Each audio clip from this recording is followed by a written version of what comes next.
Hello. Hello, how are you today? I'm good. I'm finally feeling better because this week I've been sick. It feels like for like 2 weeks on and off with a cold, and I think Eleanor has it, but it's not terrible. She just has a runny nose. And the terrible part about the runny nose is she hates us wiping the runny Yes. nose. Yes, they hate it so much. But it's not bad where it's like impacting her sleep or impacting really anything else. She just seems a little bit more fatigued and boogery. But I'm coming out of it, which is good. But my I don't know if it's allergies. I'm not sure exactly what it is, but my eyes keep getting like real glossy and red and itchy.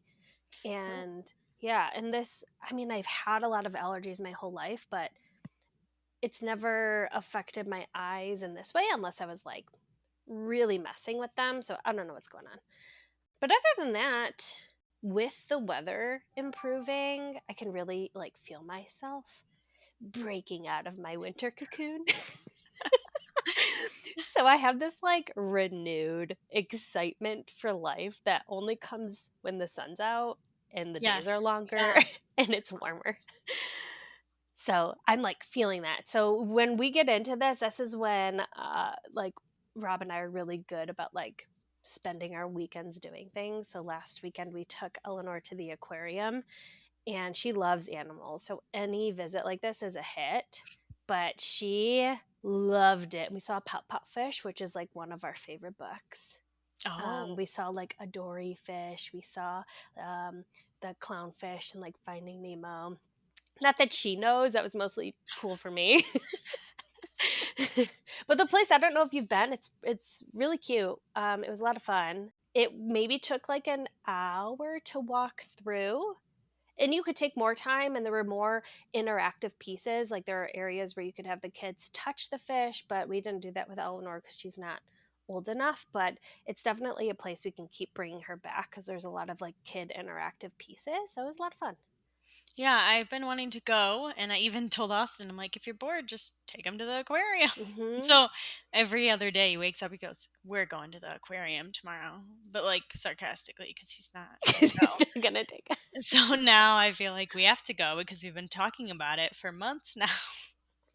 Such an easy trip too. Like, like I said, it doesn't take long. It doesn't take like a full day or anything like that. So yeah, you should definitely go.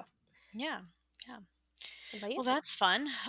We are still in our sick era. We are still sick.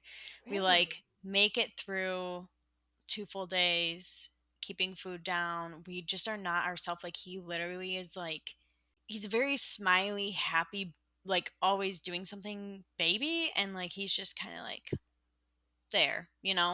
Yeah. And then even he was with my mom and Nana hanging out downstairs, and he's barely been up for 2 hours, right? And he's just going, all done, like he wants to go to bed. So he's been sleeping Oh. for almost 2 hours again. He kept his food down for 2 days, he threw up.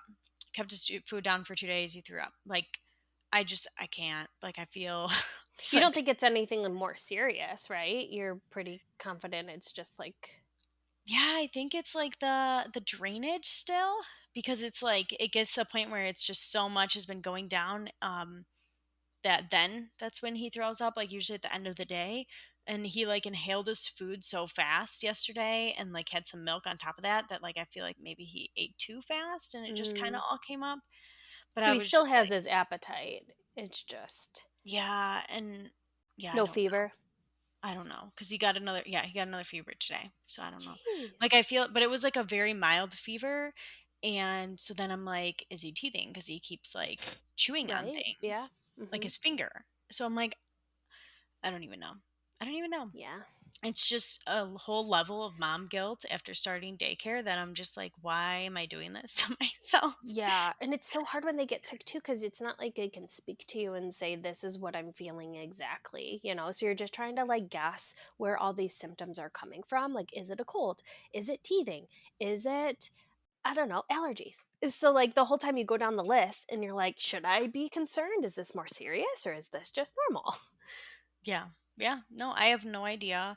And it's like he gets to a place where he's normal, like happy Axel, and then I can just tell, like, he's just, like, over it, you know? Mhm. But he has an appetite and wants to eat, and then he just oh, I just see him on the because it's always at nighttime, like, when you put him down for bed, he sits up, and it just, like, comes out, so then it's all over his sleep sack, all over his pajamas, all over everything, all over the bed. Tip, though, put puppy pads underneath the sheet on the mattress, so when Oh. they do throw up, can just take it off. I also saw people do 2 layers of that, so you put, like, the puppy pads, the sheet, puppy pads, the sheet, so then when Mhm. they do throw up, you can just take the top layer off, and there's already a sheet there. Yeah.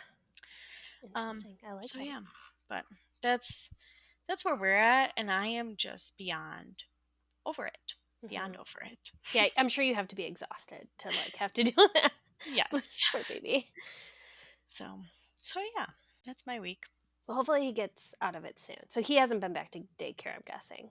No, he has. Oh, yes. He was completely fine. Went back to daycare, was totally fine Tuesday, Wednesday, Thursday, and then I think it was Thursday he threw up. Yeah. So it could be, I mean, it could be another. That's what my mom was saying. She's like, his immune system's down. He could have gotten sick again. And I'm just Mhm. like we know. Like, This is just no. gonna be every week. Every other week, he's gonna be in daycare because he's just gonna catch something. That's what everyone keeps telling me because they're like, the first year sucks. Okay, but like this is not like how is this sustainable to like have your child be miserable and sick and putting them in daycare? Like I just it's a lot. It's a lot It mentally. is a lot. It's I like how you put it earlier. I think it's you feel guilty on top of it because you're not with your kid all day, and then on top of it, you're like putting them in this situation where they're constantly getting sick, and it's like I don't know, just so much guilt. But it's also like a good learning and social exposure for him. Hmm. So like I have to keep reminding myself like there's Yeah, like good things too. But it's just like when this is happening and you're in the thick of it, you're like, oh my gosh, I'm a horrible mom. yeah, it's hard to No. not have those thoughts. Yeah. Flip it and be positive. That's Yes. what I'm trying to tell myself. Well, welcome to the Mom Era podcast. My name is Megan. And I'm Alyssa.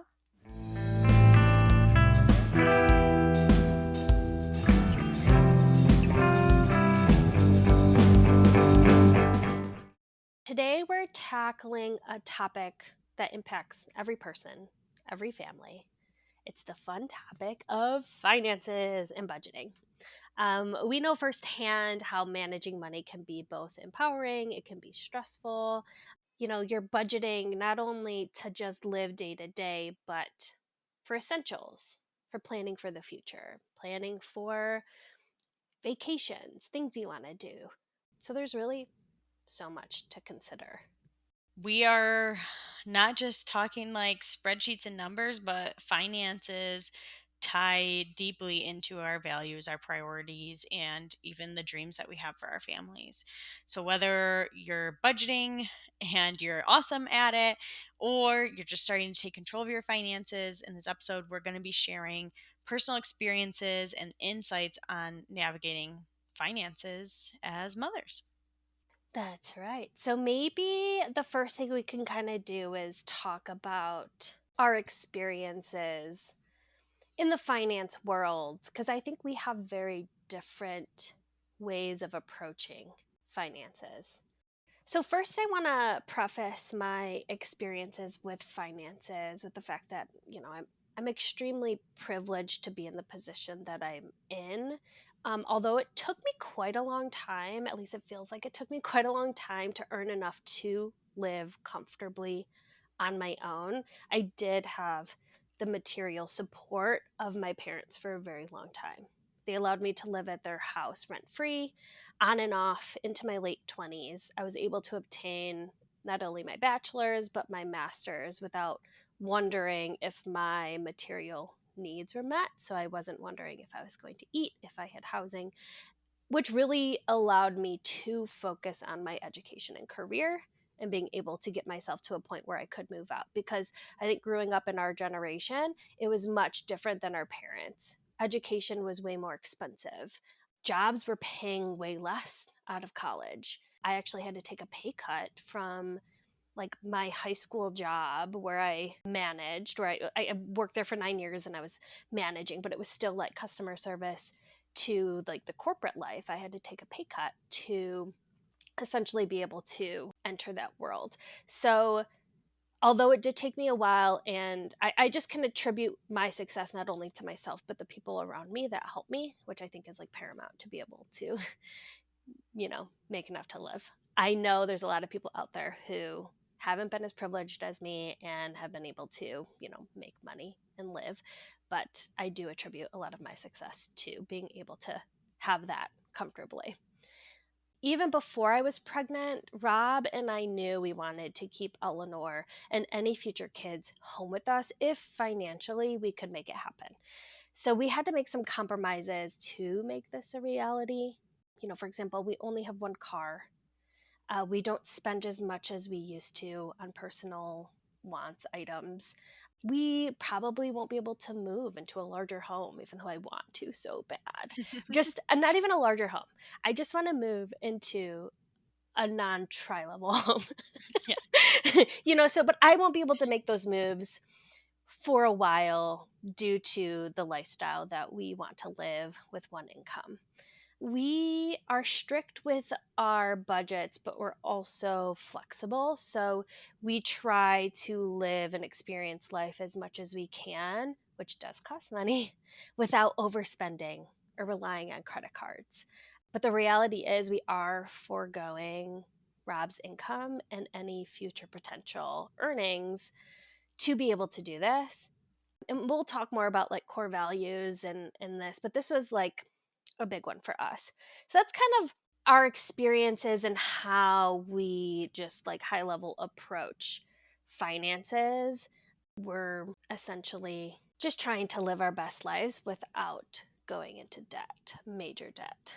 I can share a little bit about our experience. I have, very much like you, I've always had the support of my family and have had the ability to, if I needed to, live from home or have those resources. And I am so beyond grateful that I have that support system. I think Austin and I have both had that in our families.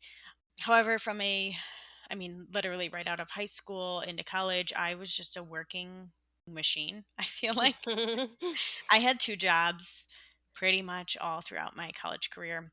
And while I was going to college, I was focusing on like paying off the college loans that you would have, right?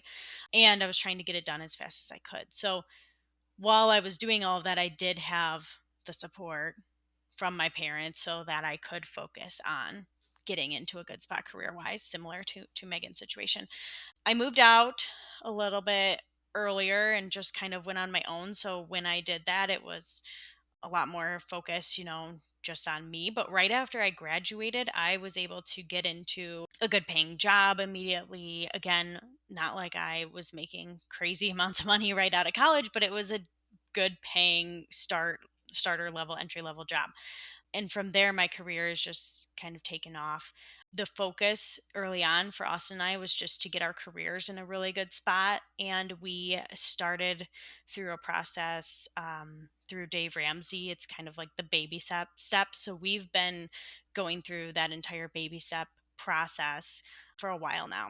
I would say that we are in a situation where we do cut costs, and I look at every single, I guess, bill or item that we pay for, because I'm always looking at ways where I can save money, utilize a coupon, or even avoid debt. So we are in zero debt outside of our house. And that is one part of the baby steps. And that is something that we take, like, it's very important to us to continue being that way. So that's something that goes into our everyday finance and the way we approach conversations. We typically, I guess, we cut costs in specific areas. Like, for example, I do not have a closet full of clothes, more material items, like personal items that we would have paid for, gone out, just for fun, go shopping, things like that. We just don't do anymore. And so that is just kind of how we've navigated it. I think one thing different about our situation, but also similar to Megan's, is Austin has a seasonal job. So he works 8 months out of the year due to the location that we are in the Mhm. Midwest and the job Yeah. that he has.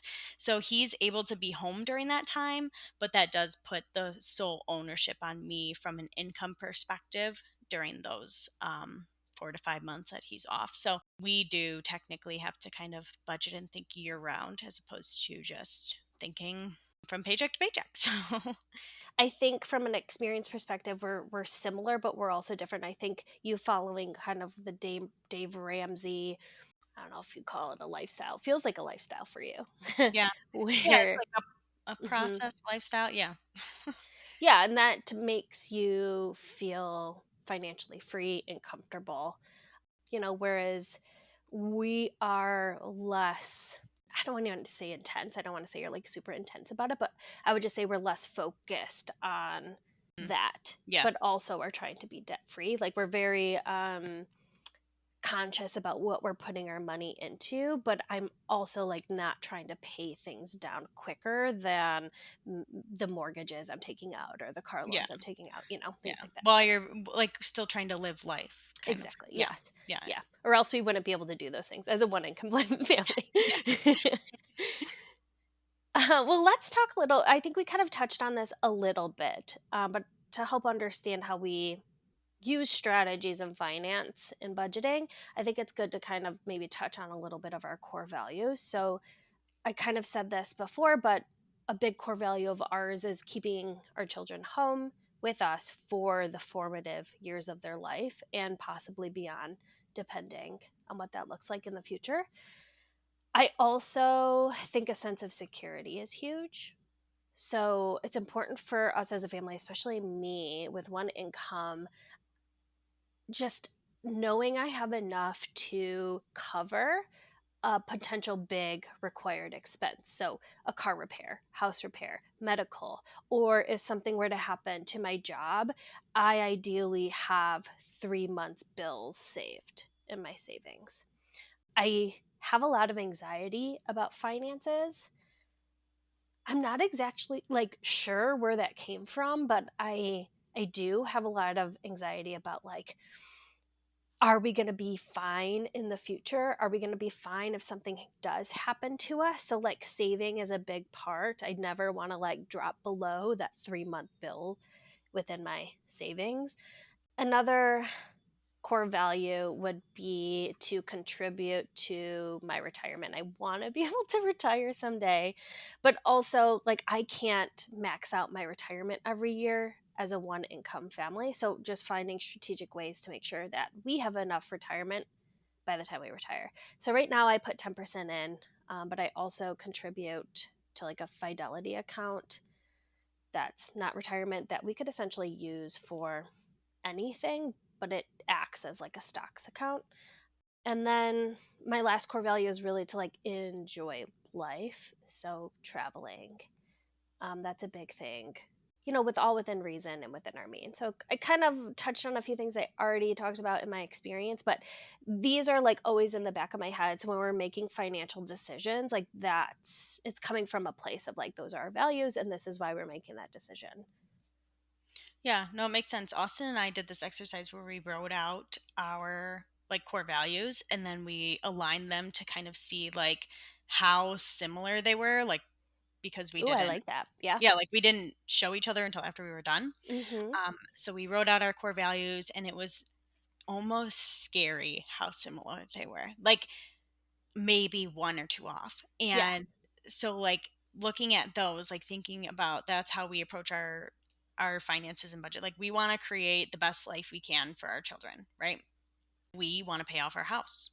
We want to be in a place where we can travel. One of our core values is following the Dave Ramsey process. So that is like essentially you step one, you're getting like if you don't have any savings, you're having like your emergency fund, like $1,000. Step two, you're paying off all your debt till you have zero debt outside of your house.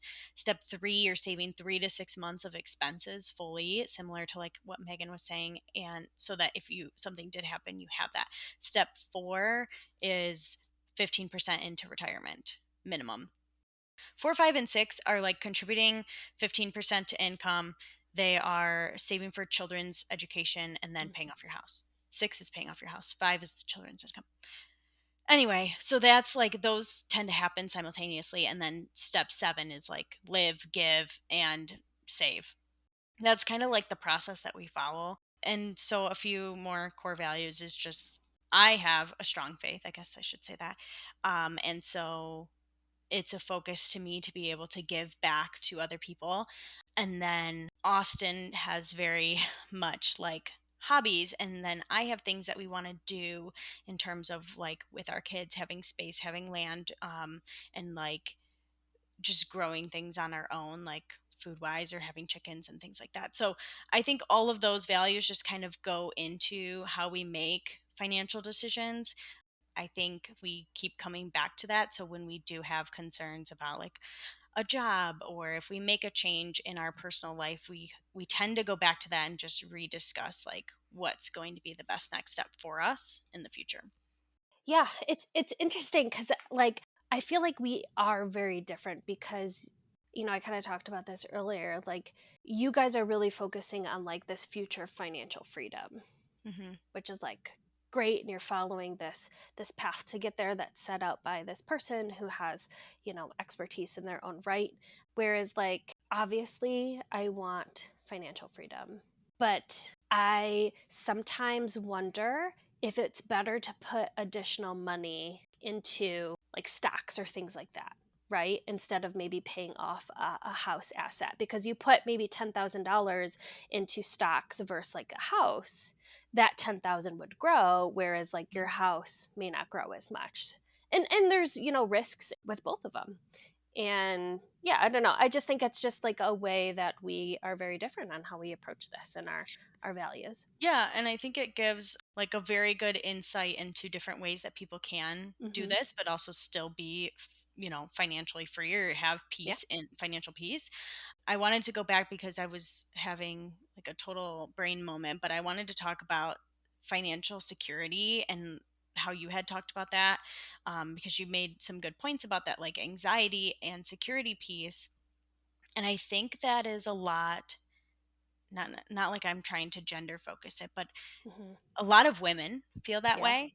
And I like to kind of call it like my security piece in my body. Like, Hmm. and that was always something that I wanted to fulfill and like make sure that I was in a place financially where I didn't have that security alarm going off. Yeah. And when I do have that security alarm going off, then, that's a conversation that Austin and I have and we make different decisions.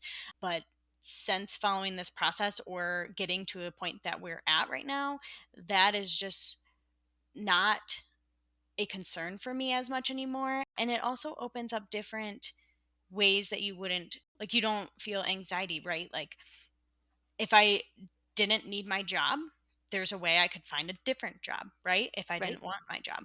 Or if something happened with my roof and I needed to get a new roof, it's more of like a band-aid issue than it is like a major life crisis. Like, oh my gosh, I have to take out a whole loan and things for that. Right. So it alleviates a lot of stress and anxiety in that area. Yeah, and I think for us too, this isn't the case for every family, but you and I are kind of like the finance and the budgeters of our family. So we do take on a lot more of that anxiety and stress than our Mhm. spouses may take on. Yes. And I agree with you. Like having that financial security is like really paramount. But I don't know if it's alleviated my anxiety having like in my 3 months of bills saved, right? Because I still, every time I click down on my mouse to purchase a trip somewhere, I am constantly like, should we do this? Can we Yeah. pay for this? Which we totally can. But Hmm. I feel it every time. And I Oh don't know why. I don't know why it's like specifically vacation that I feel that way. And I love to go on vacation. My family, we try to do at least one big trip a year if we can make it work financially, and then maybe travel within driving distance near a beach or something, yeah. Hmm. a few times a year if we can. But every time I'm like, I feel it. And I Like, should don't I know do why. this? Like, do you feel that way, or just because you don't with traveling because you have that like full sense of security? I had a situation this year where we ended up canceling a trip because financially it would have made me feel insecure or Mm, anxious about it. And so I've been in that situation where I felt that way, but normally no, because I know that it's a core value and I know it's something that we want. It hasn't ever really been a concern to me, like when I click on the button. But like when I was this year, like, okay, wait, no, we want to take a step back. We have to cancel. I kept going back and forth, like, well, do we just go? Do we cancel? Do yeah. we just go? So that was like a piece where I was like, we're going to cancel Yeah. because I It's didn't want to hard. feel that way. Yeah. Right, because you probably could have made it work, but to feel better, you decided to cancel. Yeah. Mhm. Yeah. So we kind of talked about some strategies, but maybe Yeah. we can dig into them a little bit more. I know one you've also mentioned, but also works for me, is really minimizing like reoccurring bills unless they're necessary or like a shared desire, like a subscription. I hate subscriptions. I There's so hate many. There's so subscriptions. many. Like when the start of subscriptions, like back when Netflix was new, it was like, oh, this is great. You can cancel your cable, you can get Netflix, and you're good to go. But now you have to get every subscription service out there to be able to Yeah, watch for anything. everything. Yes. So, a lot of times, what we do in those cases, especially with subscriptions, is I jump on any deal. So, a lot of times you can get like, oh, 3 months free, and then you start paying. So, sometimes I'll get it and then I'll cancel, and then they'll offer it again in a few months. So, a lot of times I do that. Or I'll like subscribe if there's a show I want to watch and then cancel it right after. Like, we did that with Apple TV so I could watch Ted Lasso, and now we don't have it, but we'll get it again when Severance comes out. So that's something that we do. But yeah, just kind of getting rid of stuff that we don't need, especially if I feel like I'm in a crunch, so I can Mhm. like slash those out. Yeah. Yeah, no, I've went through and like basically wrote down everything, got rid of everything, and then even and you probably call me weird, but like for DTE, there are specific times in which you should be using high energy and You're good at that? oh yeah. Ugh, I I'm mean, not. weekends are low cost and after I think it's like after 11 p.m. or 7 p.m. and like before 11 a.m. or something, I take advantage of that. So like if I'm doing laundry, I'm doing it trying to do it at those times. Again, I'm not perfect, so it's not always happening. But or like vacuuming or having lots of lights on or running the dishwasher. Again, we run the dishwasher every day because we have a So child, do but we. those things I pay attention to. I also pay attention to the heat. I programmed my thermometer, like, I had it Hmm. programmed in my old house, but this one I can't figure out how to program. So maybe in the new house we'll figure it out. Yeah, But we turn it down like super low at night so that it's not just like constantly running. We're also in a quad, so it's hotter upstairs than it is downstairs. So that works out in the winter, not in the summer. But yeah, so those are just other ways that I've looked at like minimizing bills and the way that I pay for things. I'm so jealous you could do the DTE thing. Like I've looked at it. It's hard working from home. We're both home. Like sometimes it's easier for me to do laundry during the day because I can multitask versus like having to do it in my like downtime. But I guess I could be better at that. Yeah, I mean, that's just how I've tried to do it. But Hmm. when Austin was home, obviously I can't control that. He's doing things during the day. Yeah. Something else we do is obviously the one vehicle. So we have one vehicle, we have one car payment. It works for us. It won't work for all families, but it works for us. I work from home. My husband's a stay at home dad. So we're not going many places during the week. Weekends, sometimes we can have some overlaps, but we've always been able to make it work. We also have an electric vehicle, so our cost is significantly lower. We do pay obviously for energy to be able to charge the car, but significantly less than gas, especially for us. We're not really going anywhere. Where we're the complete opposite, and we have four Yeah, vehicles you're a car family. because my husband is a car person. um, but with that, right? With the vehicles that we do have, they're all, well, three of the four they're older than 2000. So they're at least 20 years old. So that makes them a lot cheaper on insurance. And Yeah. when we do store the vehicles that we're not using in the winter, I take them off of insurance and leave them as like fire and theft. So I don't pay full coverage during that time frame. So that's another tip too. If you have cars and a car person, um, Yeah. that's the way you can do it. Have you guys ever thought about doing that car share where you can like rent your cars to other people? No, no, I didn't know that. I Also, forget what it's called. there would be one vehicle that I would be able to do that with because Austin wouldn't allow that with the other vehicles. Let's be I real. should have thought of that. But I'm always like thinking of ways that we can make passive income. Not that Yeah. that's super passive. I don't know. It seems for us to have one vehicle and loan it out would be dangerous, but like if you had four, maybe. Yeah, I right? Older cars save you money. Yes, that is very true. Our car was not cheap, and we bought the cheapest version of an electric vehicle you could buy.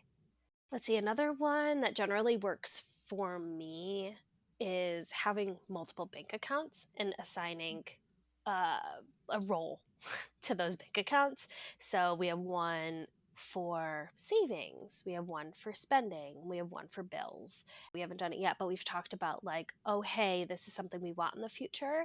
Like we've talked about getting like a camper of sorts, like opening an account and putting money in there periodically so that we could pay out of pocket for something like that. So that always works for us. I never have to think, am I going to have enough for bills and our spending? Am I like crossing over too much into one or the other? We always just know we have this amount for spending, we have this amount for our bills, and we don't really have to like look into it. Yeah, we do very similar. I have savings accounts for things that we're saving for, and those are strictly dedicated savings. I even budgeted out as like if I know I'm saving for it, I budget it into my monthly bills. So I say, okay, X amount of money needs to go into this savings account this month.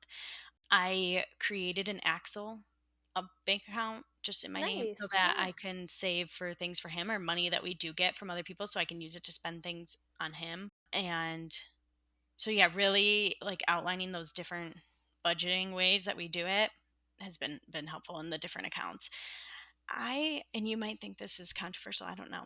Maybe you do it, but I am very like OCD and I pay the bills manually every month. I do not set them up on auto bill. I do not have an account tied to them unless I'm required to do so, which is two things. And so I have that set up tied to a bill account and my direct deposit goes in there for exactly what needs to go out every month. Mm-hmm. But the other bills, I manually pay them so that if there is something where they increase something or whatever, I catch it and I can push Yeah. back before the bill just gets processed. I do not. It's a lot of work.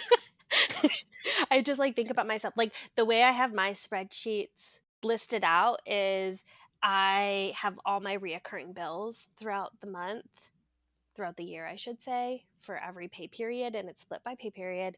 And then I have, Such a payroll lady. I know, I have the ones highlighted in red if I need to actively pay them.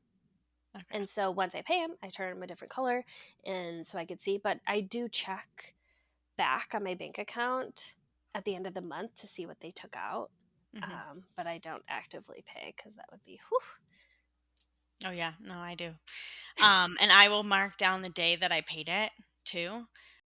One other thing, since we are more of a seasonal, or Austin's salary is seasonal, I budget and try to pay bills ahead of time. So usually I'm like 2 to 3 months ahead Nice. before he ends his season. Not all the time. I'm Yeah. not that amazing, but before he ends his season on purpose. So instead of just saving that to pay the bill, in the winter months like January, February, whatever, I'm just paying ahead so that it doesn't have to like be budgeted for and I don't have to worry about that at that time. Do you pay like more per month to be able to get ahead, or are you just like throwing in extra payments?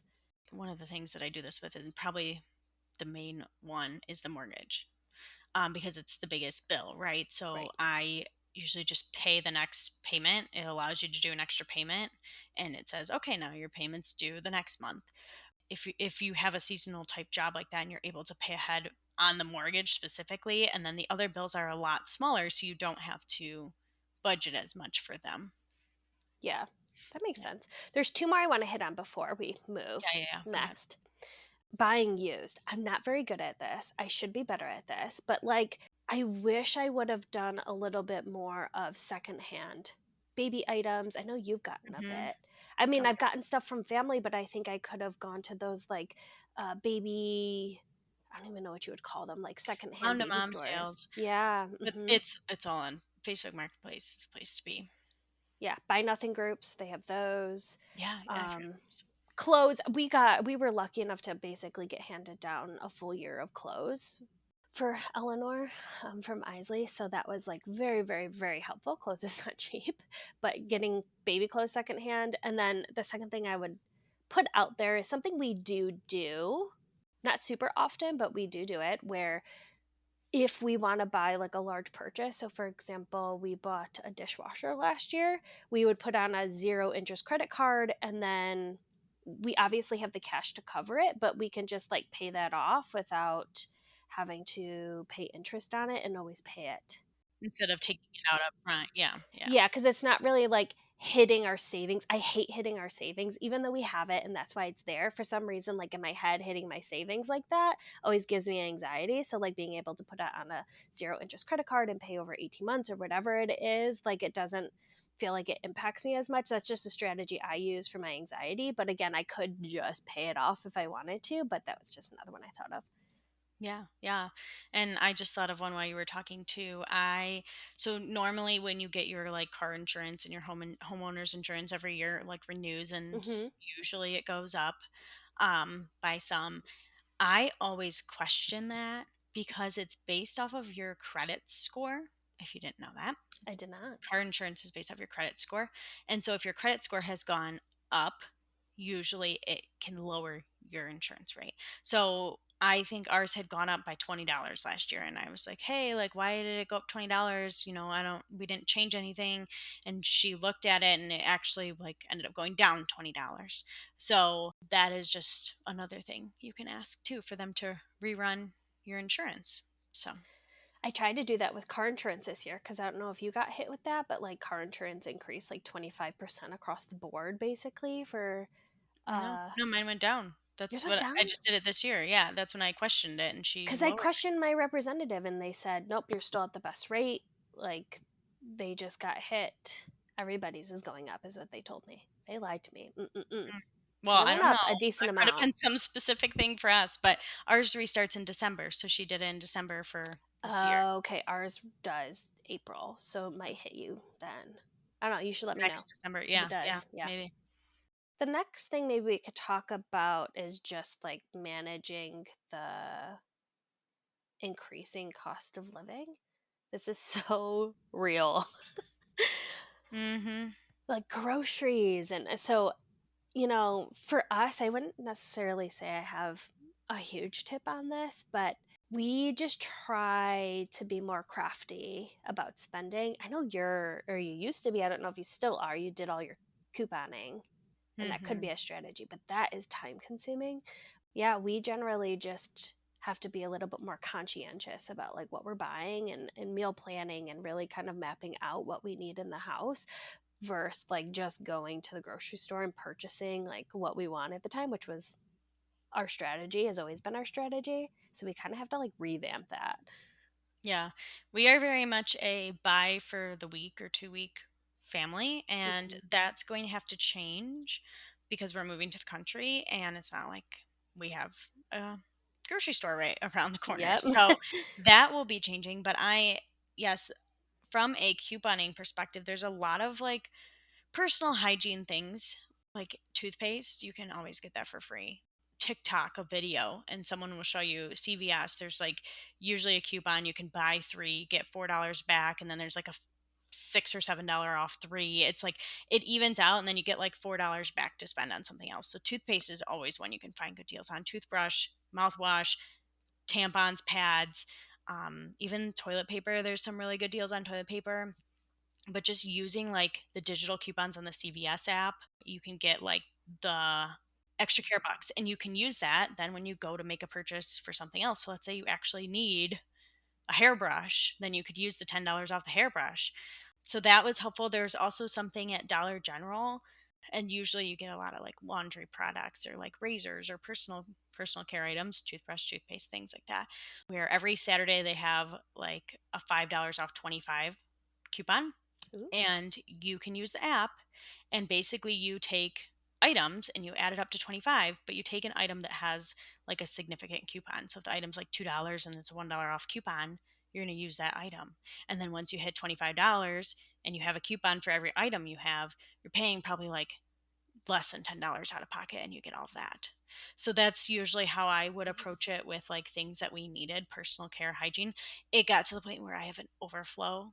Like I Yes. probably have like 45 toothbrushes and toothpaste. So like I only do it for a small period of time, and then I do it again when we start to run low. Hmm. Um but yeah, it's a great, those are very, very easy, less time consuming ways to coupon.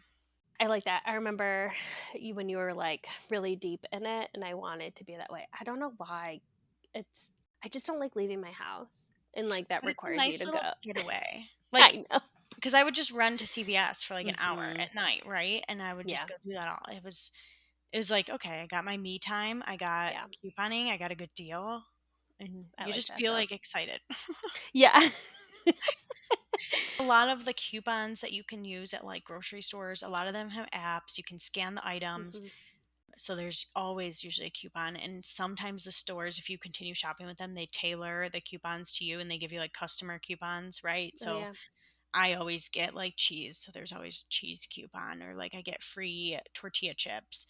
I know Kroger's really good at that. I know there's like Smiths and things that are the same like brand as Kroger in Hmm. other states. But another thing too is the Ibotta app. Oh, I forgot Um, about those. yeah, and there's specific things based on the store that you go to. You can scan the item in the store and you can then submit the receipt and you get like money back.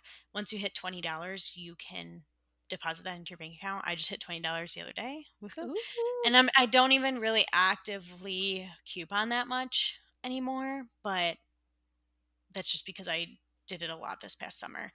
So I'm probably going to start again this summer. But I did find a lot of diaper deals with the Hmm. Ibotta app.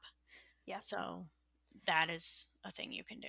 And I was like, gonna mention that about diapers. mhm. Because diapers, what I always tend to do is I see a sale and I'll buy multiple boxes. Yeah, that's what I would do with the diapers and the wipes. I would do a huge Target deal. Yeah, it worked. I think those are all my budgeting coupon tips. I guess one more thing, I'm sorry. If you do grocery pickups, usually I will do my grocery pickups at the same time and I go across my three stores that I go to because I'm going to go to three stores anyway. And I will type in, like, if it's a lemon. If I type in a lemon at all three stores and it's cheaper at one store, then I'm adding it to that pickup. So it's kind of Oh, how I do it. Yeah. I like that. Okay. We've talked about saving and retirement a little bit. Something we do, like I mentioned earlier, I do 10% into retirement. I do 401k. I don't do Roth. It is offered to me. I don't currently do Roth. But generally, most employers that offer 401k will have a representative that you can talk to.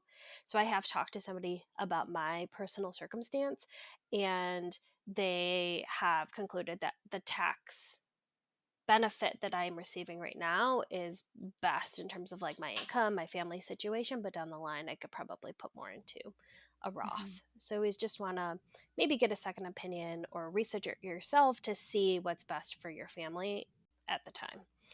Like I mentioned earlier, we do have a Fidelity account that isn't retirement based. So I put $100 a month in there, and I've been doing it a little over a year, maybe almost 2 years. I think I almost have 3 grand in it right now. So it's really just like comfort money at this point, or there if Rob and I do want to make a large purchase item.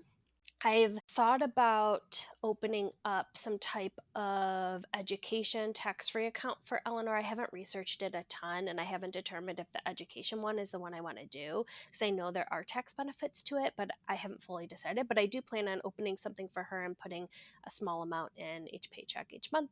And then, like I mentioned earlier, I have a separate bank account for savings and it goes in there. We don't really look at it, see it. It just kind of like lives Yeah, and that's the best way exists. to do it. Retirement for us, yeah. I mean, we target the 15% off of our total annual. Again, that looks different for us because we can't necessarily do that just from my income when Austin is off. So I usually try to make up that 15% during the months that he's working.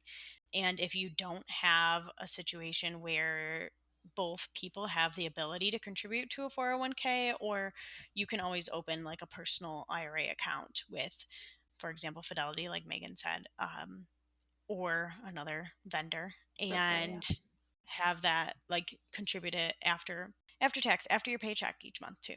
So And IRAs are there's a tax benefit to those, right? yeah, there's like they either grow tax, well, if you do a Roth IRA, there's a limit in which you can contribute based on your income for the year, and that grows tax free. So any money you put in there as a Roth IRA grows tax free. That's why there's a limit on how much you can put Mm-hmm. in. And then if you have like a traditional Roth IRA, that's obviously going to grow, but usually that tax is you pay taxes on the growth. Yeah, what's nice about the brokerages too, so if you aren't offered retirement through your employer, if you do go with one of these brokers, like Fidelity or some of the other ones that are out there, generally they can also provide a representative to talk to you about things, and generally they're free. Like, Mhm. I've talked to somebody with my employer and outside my employer and never had to pay anything to have that discussion with them because they really want to keep you as a customer and keep you using obviously their brokerage. So it's a Mhm. nice benefit. Yeah. Yeah. Another topic is life insurance. A lot of people have this offered through their employer. Usually, your employer will cover like one times your salary or two times your salary. And then you can also get it at a lower rate through your employer and have like a guaranteed amount. That, to note, is only through your employer. So if anything ever happens to your job, you can like transfer that over into a personal policy, but that is only going to be with you during your employment with that company. So, one of the things that we have done is life insurance outside of our employers. Anything our employer offers is extra in addition to what we have right now, but we have separate policies for each of us outside of our employer. So, it's not like tied to our employment at all. Who do you go through? Xander Life Insurance, which was a Dave Ramsey person, Mm, they are like a broker where they find you like the best life insurance policy for you. And I don't remember the exact name of the company that we have it okay. through now, but they were like handled it all for us. Yeah. Okay, because I talked to somebody one time. It was like one of those situations. It felt very scammy. It might not have been, but it was the a situation where they had like talked to my cousin, and then and then after they have a conversation with them, they're like, "Can I have names of three people?" And so then they Oh, got my dang. name, and then they like set it up with me, and I was like, I'm like in a point where I'm interested. Let's have a conversation, and it was very salesy, and I didn't feel good about it. And Mhm. so I didn't end up purchasing anything outside of my employer at this time because I was like, it just gave me the ick. So it is something I do want to look at right now. I have bought up insurance like through my employer, so I don't have just like what they provided me, but nothing beyond that, which probably should. Yeah, and usually what like we had followed is the term life insurance. So it's like a specific term, an amount of years that you're paying it for. And I know there is whole life insurances. So obviously, like research for what's best with you. But from Yeah, a cost standpoint, and it's not really an I mean, it's an investment, but it's not like I'm not investing money to then pull it out. right. It's only there in case I need it if something happened to me. So that's why we went with the term life insurance, and it's a lot cheaper usually. Yeah, that makes sense. Last topic is a will. Do you have a will? I have a will in the works. So I think you and I had really developed this when we were about to have our children and like scared that something was going to happen to us. And so we have we went and talked to a financial advisor and basically came up with the information that we need. We needed a will, we need like a HIPAA release, like who's allowed to see our medical documents, like a medical power of attorney if Mhm. something happened. We are developing a trust that would go into the will because of Axel's age so that things could go, into the trust until he would be able to have them. But another thing is just beneficiaries as well. So I was Mhm. told that anything that has a beneficiary on it would go directly to the beneficiary and stay out of probate. So that is something that we revamped and looked at too. So they're in process. We're basically at the stage of like signing and just telling everyone that we have them. But I think we were stuck in the trust and just finalizing something there before we did it. Yeah, I want to go through like an actual company to sit down and like I think a lot of times they're like lawyers, aren't they? Yeah, Attorneys, yeah. I thought it would be an attorney. We talked to a financial advisor and really it has all the documents on our like my company's, the free Mhm. documents. So it was really helpful for us to talk to him, but I really wanted to sit down with an attorney, but I really didn't want to pay extra to do it That's the either. thing, I don't want to So, either. So I same as you, I went through the free service, so I crafted the will. I just need to review it, get it notarized, and like have it, which I should probably do pretty soon. yeah, you have to have specific people like notarize it though, so it's like hard to get everyone together. Yes, and this was something I really wanted to do before I gave birth because you never know what's going to happen. And being like the person with the income in our family, I just didn't want to leave them in a situation where they couldn't survive. And wills are really important because of the probate, because the Mhm. money can just be stuck in this court for so long, and you don't want to disadvantage your family members if, God forbid, something happened to you. Yeah, yeah.